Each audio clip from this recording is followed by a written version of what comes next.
Sekarang kalau bicara bagaimana persiapan STY, saya pikir ini berbeda ya dengan persiapan-persiapan sebelumnya. Kalau sebelumnya kan ada TC panjang, mereka persiapan mungkin akan berlatih ke sebuah negara menghadapi seperti Piala Asia katakan. Kalau sekarang enggak, tidak ada TC.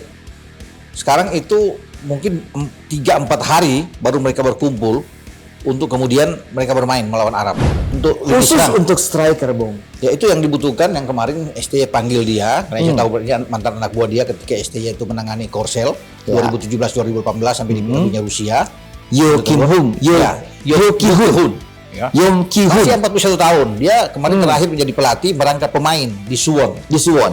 Ya, di Suwon FC ini, dan dia akhirnya pada bulan Mei dia keluar, kemudian dia mempertimbangkan dengan matang ajakan dari STY, walaupun Cina juga menginginkan dia untuk bisa menangani tim nasional Cina, tapi hebatnya dia memilih Indonesia mendampingi STY. Menurut salah satu ex PSSI mengatakan ada gelandang dan pemain belakang ini sudah diurus, surat-suratnya, dokumen sudah masuk. Gelandang dan pemain belakang. Jadi ada dua dong. Tinggal mereka sekarang memburu penyerang, pemain depan. Oh, jadi bertambah satu di gelandang, satu di back, di belakang, dan satu di depan. Nah, depan ini belum, masih ngurus terus, masih tarik dulu. Tapi yang dua ini katanya, ya ini kata, ya sudah ada dokumennya. Siapa sudah Bung masuk namanya? urus.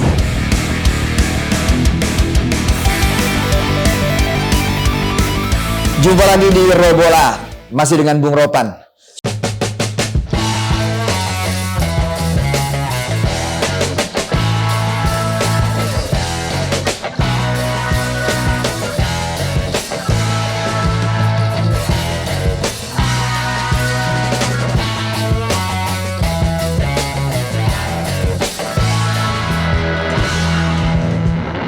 Seminggu ini, setelah minggu lalu kita bertemu, sekarang kita ketemu lagi.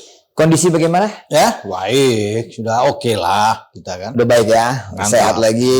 Kita sudah melihat Indra Safri dan timnya berhasil memboyong piala. Kedua kali ya, juara ya. Luar biasa ya. 2013 ya. Sekarang kita mengarah ke timnas senior. Udah dekat, 1 bulan lagi. 1 bulan lagi, 15 September kita akan ke 5, tanggal 5. Oh, bukan tanggal 15, tanggal 5. Oh, berarti Sebulan lah. sebulan kurang. Kurang, iya. Iya, tanggal 5 ke tanggal 5. Nah, waktu yang mepet seperti begini. Sebulan itu bukan waktu yang panjang. Oh ya? iya. Dengan kondisi pemain masih ada di mana-mana, ya Bung ya. Nah, Anda melihat seperti apa persiapan dari STY sendiri kan belum terlalu fit juga setelah pasca operasi di Korea. Iya, dia sempat datang untuk menerima Golden Visa itu yang diberikan Presiden Jokowi, dan kemudian dia balik lagi. Konon kabarnya terakhir info dia akan datang pertengahan Agustus ya, termasuk sama asisten dia yang diberi. Ya, mantan striker tim nasional dia yang jadi asisten ya. Yeon Ki Hun namanya. Nah, sekarang kalau bicara bagaimana persiapan STY, saya pikir ini berbeda ya dengan persiapan-persiapan sebelumnya. Kalau sebelumnya kan ada TC panjang, mereka persiapan mungkin akan berlatih ke sebuah negara menghadapi seperti Piala Asia katakan. Kalau sekarang enggak, tidak ada TC. Sekarang itu mungkin 3-4 hari baru mereka berkumpul untuk kemudian mereka bermain melawan Arab. Bisa dibayangin, Boy. Jadi sangat mepet sekali. Kenapa demikian?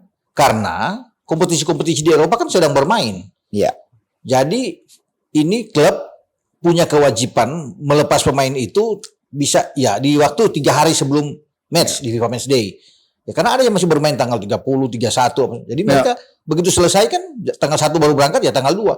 Jadi sudah ada kesepakatan kumpul mungkin di tim nasional itu tanggal 2. Ya, tanggal 2. Ya, kita bermain tanggal 5. Oke.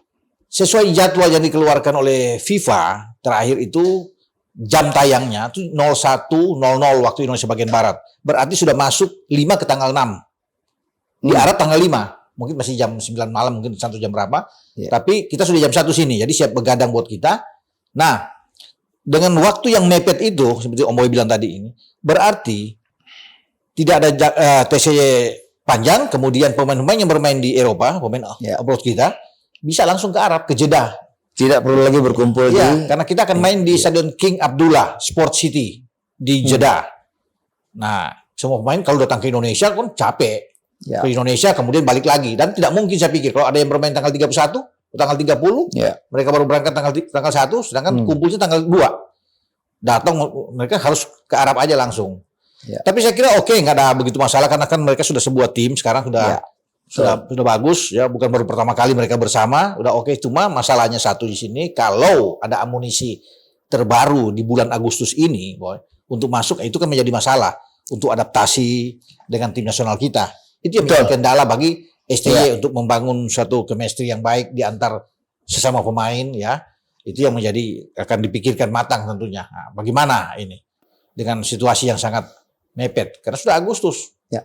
Bung Ropan, amunisi baru dalam waktu sebulan, apakah mungkin ada amunisi baru? Kalau kita mengarah kepada sektor mana yang harus ditambah atau sektor mana yang harus diperkuat, kita sepakat kan dalam dialog-dialog sebelumnya bahwa penjaga gawang dan sektor depan. Lini serang kita tuh perlu. Itu yang paling krusial. Sebulan, Bung.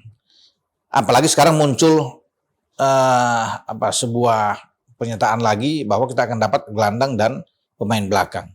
Padahal kita tidak butuh amat gitu pemain. Yang kita butuhkan yang tadi yang Boy bilang.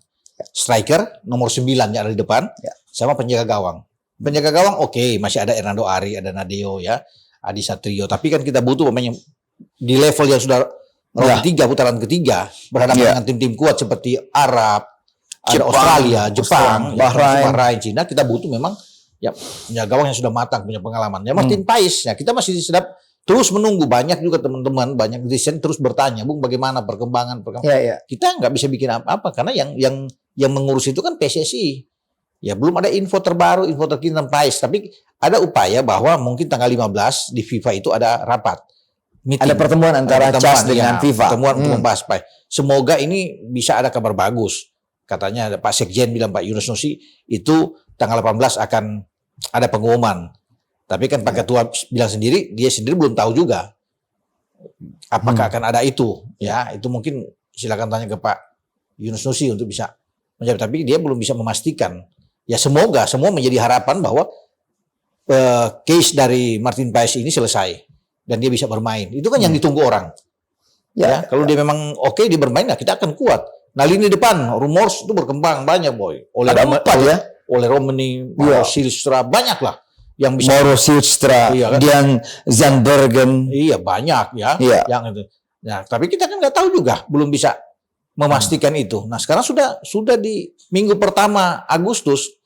Memang kalau mengacu ke sebelum-sebelumnya, Verdong tuh cepat, oke lah, ya bisa dikatakan ini perpacuan dengan Tom Haye dan Ragnar Oratmangun. Tapi saya pikir kalau begini terus kan agak sulit. Orang akan ketar-ketir, waspada bagaimana kalau baru di minggu kedua atau minggu ketiga diurus, apakah bisa untuk kita serahkan aja. Mungkin saja PSSI sudah pengalaman oke, selalu bermain di injury time, tapi kita masih menjadi tanda tanya juga. Ya, kalau gelandang dan pemain belakang udah banyak. Memang Yasin Hapner akumulasi nggak bisa bermain. Jordi ada straight red card, jadi dia bisa bermain. Memang, tapi kita kan masih punya stok yang kuat. Ada Jai, ada Nathan di sana, masih bisa Sandi, masih bisa Verdong juga dimanfaatkan di sana. Masih oke lah, ada Rido ya, yang masih bisa. Tapi mungkin butuh. Konon kabarnya ada isu-isu rumor bahwa misalnya Tristan Goyer yang akan datang itu belakang. Eliano Reinders, adiknya Tijani Reinders yang main di Milan itu akan datang di gelandang. Ini kan masih rumors. Kita juga belum tahu. Belum tahu pasti. Bisa saja iya, bisa tidak. Ya kan? Semua rahasia itu ada di PSSI, tapi ya kita tunggu aja. Karena banyak juga netizen yang berharap sekali bahwa pemain depan dong. Siapa? Nah itu masih dicari. PSSI sedang bertarung di sini untuk mencari ini, kan tidak mudah, tidak gampang. Saya juga sudah menanyakan ke Pak Erik, bagaimana tidak mudah untuk mendapatkan ini. Ini sesuatu hal yang sulit juga. Kan penuh dengan pertimbangan-pertimbangan dari pemain itu, keseriusan mereka. Ya baik dari mereka sendiri, dari federasi juga untuk bisa melihat ini. Jadi memang tidak semudah seperti yang diharapkan orang untuk bisa tarik. Ya, tapi kita akan tunggu di 1-2 minggu ke depan ini. Siapa tahu ada kejutan kan? Karena mungkin ada silent operation di sana. Ya, yang bergerak di sini. Kemudian akan ada kejutan. Boy, itu yang kita tunggu. Ya, untuk pemain-pemain baru. Gitu. Baik. Tapi kita berpikir seperti ini aja lah, Bung Ropan. Bahwa memang dengan waktu yang sebulan ini, kayaknya agak sulit kita untuk mendapatkan, apalagi tadi Bung Ropan jelaskan Martin masih dalam posisi tarik-menarik Iya. antara FIFA dan depan juga tidak gampang mencari. Iya. Dengan stok yang ada sekarang ini, kita masih bisa nggak, Bung? Paling tidak bersaing dengan, kita tahu bahwa lawan-lawan kita ini adalah tim-tim yang menjadi langganan Piala Dunia, Jepang, Arab Saudi. Iya, kalau melihat ke belakang ya, kita tampil terakhir tim senior yang kita bicara. Tim senior. Di Piala Asia di Qatar, memang ada penambahan amunisi yang kuat. Kan Jai tidak bermain, Verdong tidak bermain, Tom Hae tidak ada di sana, Ragnar Oratmangun tidak ada di sana. Ya. Artinya mereka bisa kita dapat. Ya, bisa ada penambahan yang oke, yang baru. Jadi saya pikir dan ini kurang menurut saya ya. Kalau memang kalau mau betul-betul mesti ada, ya itu. Karena kan sudah diakui PSSI sendiri, Pak Ketua juga bilang memang kalau berhadapan di putaran ketiga harus ada mau tidak mau penambahan pemain, harus lebih serius menyiapkan tim ini. Ya, dan saya rasa mesti ada paling tidak ya minimum 2-3 pemain mesti masuk, paling tidak untuk tambah. Ya di posisi yang tadi kita bahas, depan dan penjaga gawang itu paling tidak. Ya, bukan menambah lagi di belakang untuk taruh di belakang. Masa kita bermain hanya untuk bertahan, untuk counter attack kan tidak juga. Seperti itu. Kita butuh kemenangan juga, butuh gol. Jadi memang masalahnya di lini depan itu perlu untuk terpecahkan. Nah, itu yang dicari sekarang oleh PSSI. Mereka bukan sedang mencari terus mendapatkan itu. Ya kita tunggu aja. Ya siapa tahu itu saya bilang ada surprise dari PSSI untuk bisa mengumumkan minggu depan ini pemain yang ada.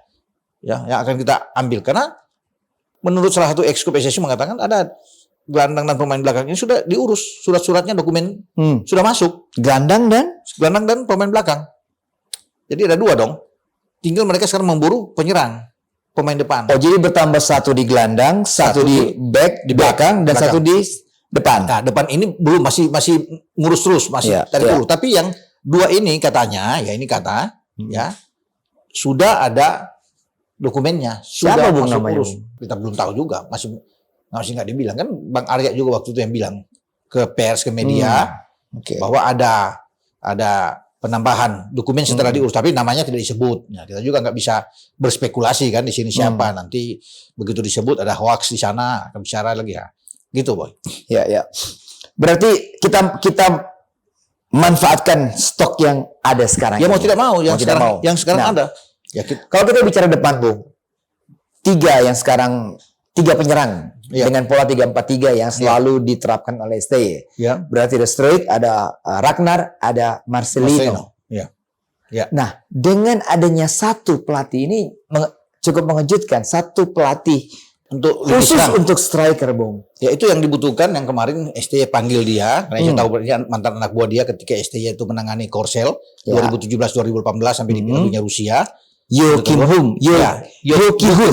Masih 41 tahun. Dia kemarin terakhir menjadi pelatih merangkap pemain di Suwon. Di Suwon FC ini, dan dia akhirnya pada bulan Mei dia keluar, kemudian dia mempertimbangkan dengan matang ajakan dari STY, walaupun Cina juga menginginkan dia untuk bisa menangani tim nasional Cina, tapi hebatnya dia memilih Indonesia mendampingi STY. Ya, dia punya rasa percaya diri yang tinggi. Dan ini experience pertama dia untuk melatih di luar. Pertanyaan saya, Bung, kira-kira apa yang akan dilakukan oleh pelatih striker ini, Bung? Ya, dia pemain depan, tapi sepertinya dia kan bukan seorang striker murni, nomor 9 benar. Karena di zaman STY dia ini pemain yang lebih ke melebar, main di wing. Sehingga asisnya bagus sekali. Betul. Dia di flank bermain lebih kuat, bagus. Jadi tempatnya Ragnar, Marcelino atau Jakob Sayuri dari sini. Tapi memang dia pemain depan yang oke juga. Jadi ya tugasnya dia itu bagaimana memberikan mungkin masukan-masukan kepada Rafael Struijk. Karena kita kan di nomor 9 itu sekarang Rafael walaupun bukan nomor 9 pasti, tapi dia sudah dianggap satunya. Walaupun kita punya Dimas Derajat, punya pemain Madura United yang diambil terakhir. Dia diambil oleh STY terakhir ketika melawan Filipina dan juga melawan ini, walaupun tapi Malik Rizaldi kalau nggak salah main. Cuma sekarang tugas dari Yeo Ki-hun ini adalah memberikan motivasi, tentunya cara bagaimana bermain, memanfaatkan setiap peluang. Karena yang menjadi masalah tim nasional kita adalah finishing touch kita kan, penyelesaian akhir di depan gawang. Mungkin ya dia bisa memberikan masukan-masukan, melatih khusus. Ada mungkin ruang tersendiri bagi pemain-pemain ini, tidak bergabung bersama dengan kelompok yang ada di pemain belakang, mereka akan terpisah. Dia akan mengambil pemain-pemain depan khusus untuk dia drill khusus. Jadi menurut Bung Ropan, ide dari STY memanggil bekas anak asuhnya ini tepat. Saya pikir oke. Dan mendapat dukungan kuat kan dari Pak Ketua yang mendukung penuh apa yang diinginkan ST. ST kan ingin yang terbaik. Dia juga tidak mau mempersiapkan ini dengan sembarangan di putaran ketiga. Nah, dia butuh orang untuk bisa mengasah ketajaman di lini serang kita yang dirasa kurang selama ini. ST tahu begitu kan. Sehingga dia perlu ada orang yang memang menangani khusus. Sehingga dia tidak terpecah kemana-mana. Jadi serahkan semua ke Yo Ki-hun ini. Nah, ini tugas lu deh. Lu yang atur dah ini. Latihan khusus. Itu latihan khusus, mereka latihan khusus. Sudah bukan ST. Unik juga, Bung ya. Unik juga tim ya. Unik. Biasanya kan pelatih khusus menjaga gawang. Pelatih khusus menjaga gawang kan. Tapi ini sekarang striker dia minta. Dia minta. Mungkin ada game sendiri buat mereka setelah latihan beberapa game ya untuk bisa dilatih. Cuma masalahnya kan dia datang ini kan pemain-pemain ini belum ada. Belum datang. Dan waktunya tinggal berapa? Waktunya kan nggak mungkin secepat 3-4 hari langsung bisa membentuk ini kan. Menjadi masalah juga di situ. Mungkin next ya. Karena kan pertandingan ini kan akan berlangsung dari September sampai bulan Juni tahun depan 2025. Jadi dilihat dari situ, bukan dilihat lawan Arab Saudi atau lawan Australia tanggal 5 dan tanggal 10, tapi akan lebih ke depan. Jadi dia berada di sini untuk itu, untuk bisa mengasah pemain-pemain. Tapi kalau untuk melawan Arab untuk bisa menajamkan di serang, saya pikir nggak mungkin. Mereka baru berkumpul tanggal 2. Mana bisa untuk dalam waktu 3 hari. Mungkin setelah lawan Australia. Tapi sementara itu kan terus di drill, latihan bersama terus. Harus ada chemistry-nya dengan dia. Itu yang akan dilakukan oleh Yo Ki-hun. Gitu. Salah satu solusi yang juga banyak dibicarakan di kalangan netizen bahwa kenapa tidak salah kalau striker dari U20, top skor Jens Raven itu bergabung, Bung, dengan tim senior. Tergantung STY mengambil dia, karena kan dia juga punya naluri tinggi mencetak gol, 4 gol 3 assist kemarin di U19 juara di Asian Cup U19. Tapi kan dia punya kepentingan juga karena akan ikut di September. Ada di kualifikasi AFC juga, boy. Berbenturan. Nah, dia lebih dibutuhkan di U20 oleh Coach Indra Safri pasti untuk bisa bermain di sana. Karena ini tidak mungkin dia bermain di tanggal 5 tanggal 10 dia bermain untuk tim senior, kemudian bermain di September juga yang hari yang sama dia bermain di AFC U20 melawan Maldives. Kita main pertama melawan Maldives. Ya ada Yaman di situ, ada Timur Leste. Saya pikir enggak akan mungkin. Dia tetap akan dipakai untuk di U20. Jens Raven. Sekarang kita harus memaksimalkan ya Rafael Struijk yang ada sebelum masih menunggu amunisi baru. Ada Dimas, mungkin saja mengambil kembali Ramadan Sananta. Kita nggak tahu akan seperti apa kan? Atau Malik Rizaldi akan diambil kembali ya kita tunggu aja pengumuman dari ST sendiri untuk siapa-siapa pemainnya akan dia ambil untuk 23 pemain itu. Kan tidak tertutup juga, Bung, dari anak-anak U20 itu yang dianggap mampu dan punya kapabilitas yang bagus buat bergabung dengan tim senior. Itu bisa. Saya pikir kemarin itu ada siapa, Bung? Menurut Raven sama Welber, Yardim. Untuk Doni, Bung. Doni di kiri, tapi kan di kiri sudah menumpuk banyak.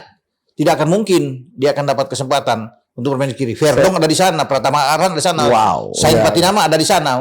Kemana Doni ada di mana di antara tiga ini?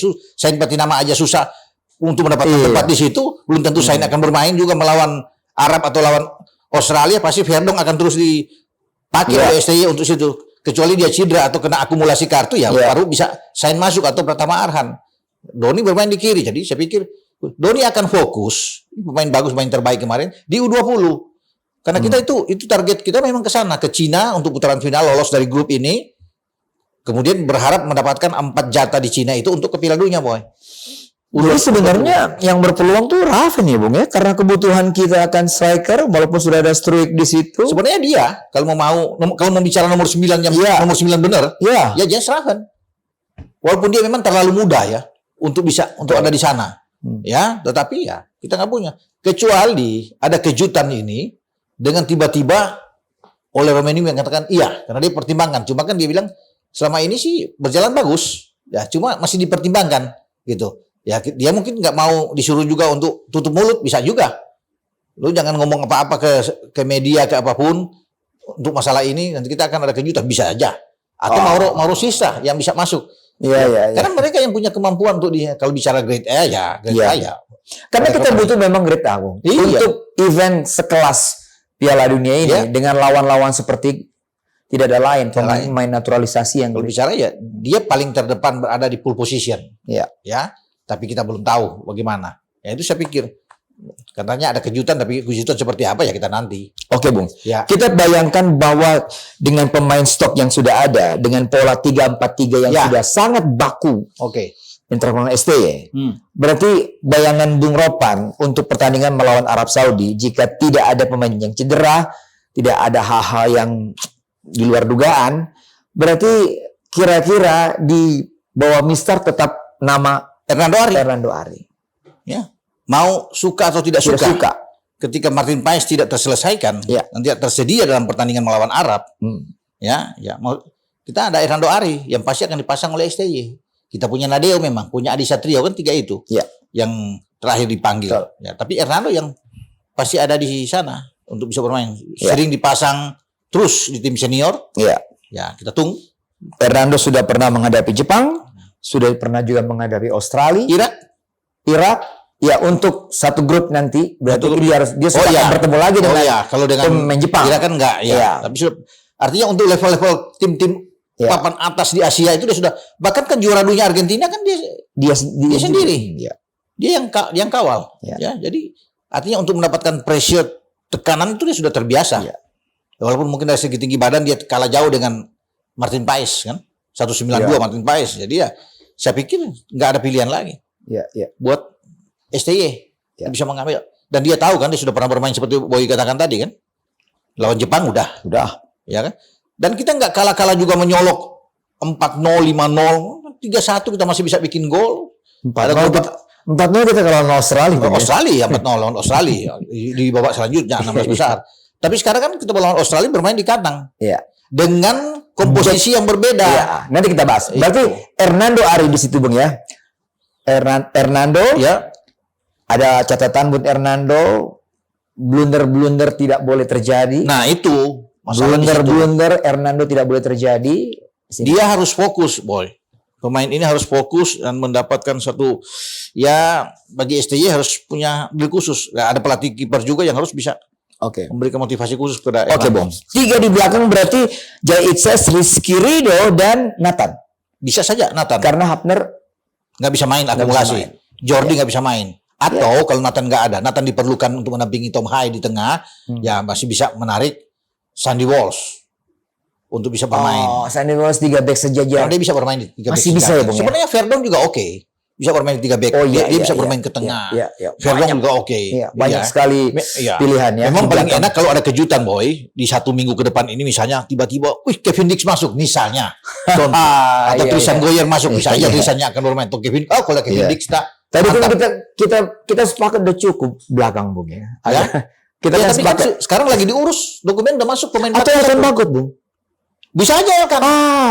Dipanggil lagi, apakah STY bisa membuka kesempatan? Saya pikir ya perlu dipertimbangkan. Elkan bisa masuk lagi, bisa. Dan Elkan kalau Elkan bermain di belakang Elkan, Jai dan Ridho, ini kombinasi yang sangat baik. Elkan bermain strong, kuat. Elkan juga bermain di Piala Asia kan. Ya, jadi kita bisa mengatakan kalau Elkan ada, Boy. Semoga dia jadi bisa. Kalau Elkan ada ya pasti Elkan bisa bersaing untuk mendapatkan tempat di 3. Salah satu 3 back belakang ini paling pantas. Paling pantas untuk bermain. Untuk saat ini ketika Jordi nggak ada sama Justin Hubner nggak ada, Elkan bisa dipakai lagi untuk bisa bermain. Sehingga Nathan Cho bisa diberdayakan untuk mendampingi Tom Hai. Nathan Cho bisa bermain dengan Tom Hai dan bisa bergantian dengan Ivar Jenner. Ya, secara ini. Jadi punya amunisi yang oke lah di tengah. Mantap tuh, Bung. Mantap itu. Makanya sekarang tergantung. Jadi dua di tengah tuh kalau melihat pertandingan melawan Vietnam, Filipina, Nathan Cho selalu berduet dengan Tom Hai. Keren. Untuk akhir-akhir ini sebelumnya kan Ivar Jenner. Dan sepertinya STY happy dengan duet. Setelah dia menampilkan permainan terbaik di Piala Asia U23 kemarin di Qatar kan, Nathan bermain ya bagus sekali bermain. Nah, itu STY mulai mempercayakan dia bermain, menggeser posisi Ivar Jenner yang duduk di bench. Tapi ini berdua, kalau ini babak kedua Ivar Jenner sebagai super sub masuk. Jadi ini ada persaingan yang positif di antara kedua pemain untuk bisa mendampingi Tom Hai. Jadi STY paling tidak STY sudah mendapatkan pemain-pemain yang menurut dia ini baik untuk bermain di tengah, yaitu dengan mendorong Nathan Cho. Karena Nathan Cho ini kan spesialis sebenarnya bek kiri juga, Boy. Iya. Dia bisa bermain bek kiri. Cuma karena di sana sudah berjibun penuh, sehingga STI berpikir bagaimana untuk bisa menarik. Dia bisa bermain di posisi bek tengah dan gelandang bertahan. Sehingga masuklah dia di gelandang bertahan. Ya, untuk masuk, dan ternyata STI merasa puas dengan kinerja dia. Ya, untuk selama ini yang bermain untuk menapis. Saya pikir, saya membayangkan Bung, penggemar timnas nanti akan melihat lini pertahanan kita yang kuat, karena sebelum ketika kita kalah lawan Jepang dan Australia tidak ada Jay Itzes kan di situ, Bung. Oh, nggak ada. Tidak ada Tom Haye di situ, dan sekarang ada Verdong juga di kiri. Iya. Dan oke kan? Optimis kita, Bung. Saya pikir paling tidak bisa, dan ketika bisa melawan lah ya. Iya, ketika Tom Haye berada di lapangan bermain dan tidak kebobolan sejauh ini. Ya. 2 lawan Filipina kan clean sheet, 1-0 di Jakarta dan 3-0 di Hanoi. Terakhir melawan Filipina. Vietnam 2 kali kita clean sheet, Filipina kita menang 2-0. Ketika dia ada bermain. Nah, lawan Irak kan dia nggak bermain karena dia baru datang. Jadi SDA tidak memaksakan dia untuk bermain. Yang kita kalah di GBK waktu itu. Ya, kita nonton juga kan. Nah, dan bagus. Ada Jais, ketenangan dia, kedewasaan dia bermain. Ya, bagaimana dia bisa melihat ya komposisi pemain. Bagus sekali udah teruji lah. Kalau apalagi kita percaya. Kita percaya sekali bahwa di Venezia tahu sendiri dong. Pemain-pemain kan bermain mantan semua dari Serie A, banyak yang tergusur ke bawah kan, ketemu Sampdoria semua. Banyak pemain-pemain lah. Nah, Bung, posisi kiri, Bung. Asnawi ini akan pasti dapat tempat. Asnawi di kanan tuh. Di kanan ya. Di kiri adalah Verdong, di kanan adalah Asnawi. Ya, banyak yang menginginkan juga kalau boleh Sandy Walsh, banyak yang bisa kan persaingan itu. Tapi kalau STY bisa memasang karena dia kan kapten memang. STY mau mungkin ada pemain kita yang jadi kapten, ya mungkin Asnawi yang akan menjadi prioritas. Namun bisa aja Sandy Walsh, karena ini sudah levelnya sudah ke atas, Sandy Walsh yang bisa dimainkan lebih awal. Kalau Asnawi bermain, ya kita juga dukung. Asnawi bermain. Cuman catatannya, Bung, adalah leadership kali, Bung, ya. Sebagai kapten mampu untuk menjadi dan orang yang bisa berkomunikasi dengan pemain-pemain lain. Harus punya visi bermain yang bagus, yang oke. Jangan cuma main lari ya, gerasa gerusuk ke sana ya. Jadi dia harus lebih dewasa dalam hal bermain. Itu saya pikir. Nah, Bung, Marcelino, Struijk, Ragnar. Ya itu yang kita punya.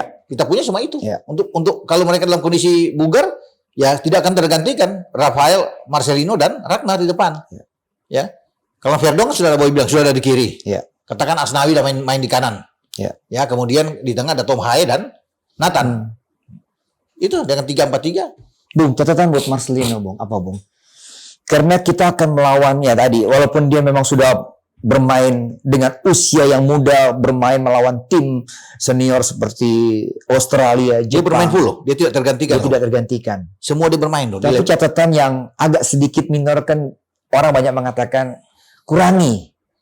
Ya mungkin karena dia masih muda, karena dia masih muda, ini mungkin perlu untuk ya pasti mungkin manajer tim, STY sendiri, ketua umum sudah berbicara.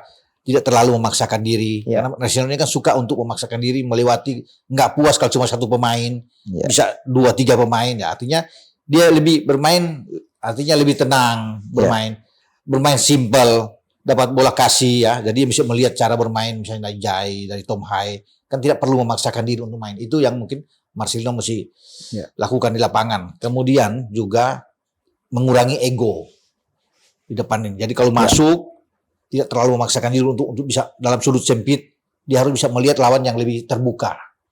Untuk bisa punya peluang mencetak gol. Jangan sudah di sudut sempit yang sulit, dia masih memaksakan diri untuk masuk menembak. Saya yakin banyak masukan buat dia sekarang. Dan pasti banyak perubahan dalam diri Marcelino. Ini pemain bagus, aset kita. Luar biasa pemain ini, Boy. Cuma mungkin itu dia mengurangi. Kalau dia bermain lebih simpel, saya pikir top. Bung, kalau kita kehilangan bola karena kesalahan kita melawan tim sekelas Jepang, bisa dihukum kita. Arab Saudi. Iya. Kalau kita banyak kehilangan bola, selesai. Tapi untungnya, kita untung di tim saat ini dengan penambahan Jai, Verdong, Ragnar, Tom. Mereka sudah terbiasa bermain di level tinggi, di Eredivisie dengan pressure yang begitu. Dengan pressure yang tinggi dan mereka punya kekuatan dalam hal melindungi bola. Itu yang kurang kan di pemain-pemain kita. Tapi mereka itu kan sudah terbiasa. Jai bermain juga di Serie B. Jadi dalam pressure mereka lebih tenang, nggak panik. Itu ketenangan mereka. Dan passing mereka masih enak. Mereka bisa passing di antara pemain-pemain yang bisa ini. Jadi itu yang bagus. ketenangan itu yang diperlukan. Dan Tom bermain dengan bagus. Ragnar nggak panik kan? Kalau susah pemain kalau di pressing hilang bola. Mereka nggak hilang bola. Tom sulit untuk hilang bola, pegang bola. Jai apalagi. Verdong karena mereka terbiasa di kompetisi yang kuat. Kalau Verdong sama Ragnar ini kan ketemu Ajax, ketemu Eindhoven, ketemu ya kan Feyenoord di sana. Bagus. Tekanan-tekanan tapi mereka banyak perubahan yang menarik ketika tim kita build up dari bawah, Bung. Perpindahan bola dari kaki ke kaki, pergerakan pemain itu beda kan? Beda. Ketika mereka ada berbeda. Nah, bayangin aja, Boy. Ada penambahan 2-3 lagi. Lebih oke lagi. Nah, kita tunggu nanti kita bahas lah. Bung, terakhir, Bung. Iya. Instruksi ketum kepada semua klub Liga 1 yang sudah akan berkompetisi, bahwa para pemain timnas wajib untuk dipasang. Iya. Terutama pemain muda. Pemain usia muda ini yang kemarin U19 itu yang banyak diberikan kesempatan, jangan terlalu banyak, itu mereka itu hanya menghuni bangku cadangan. Ini buat pemain muda berarti U19, U20 untuk diberikan jam bermain yang banyak. Kalau yang ada di tim senior otomatis starter line up, Bung, ya. Rizky Ridho kan kita udah tahu. Kan masuk di dalam kan. Tapi yang ada sekarang bermain di Liga 1, ini himbauan untuk mereka kalau boleh pelatih memberikan kesempatan bermain lah. Banyak jam terbang. Kalau mereka duduk bangku cadangan bagaimana? Karena mereka juga dipersiapkan untuk U20 kan. Untuk target ke Piala Asia di Cina dan Piala Dunia 2025. Jam bermain itu sangat penting buat para pemain muda. Dengan jam bermain di kompetisi kan lebih enak. Setuju. Iya, lebih bagus buat mereka bermain. Dan pelatih bisa melihat bagaimana pelatih mau lihat perkembangan pemain kalau mereka nggak main terus, Bud. Indra Safri bagaimana mau lihat gitu. Betul. Oke, kita nantikan Liga 1 bergulir, kemudian Liga 2 kita nikmati para pemain-pemain muda yang masuk dalam tim nasional atau dipanggil oleh pelatih nasional untuk bergabung, aksi mereka, Bung, ya. Siap. Dan kita nantikan STI datang ke Jakarta lagi pertengahan Agustus, ya. Dan siapa pemain yang dia akan panggil? Kan itu yang paling yang ditunggu-tunggu. 23 pemain mungkin sampai 26 kita akan lihat nanti. Oke. Thank you, Bung Ropan. Sama-sama. Minggu depan kita ketemu lagi, kita bahas lagi mengenai timnas. Sampai ketemu, ciao.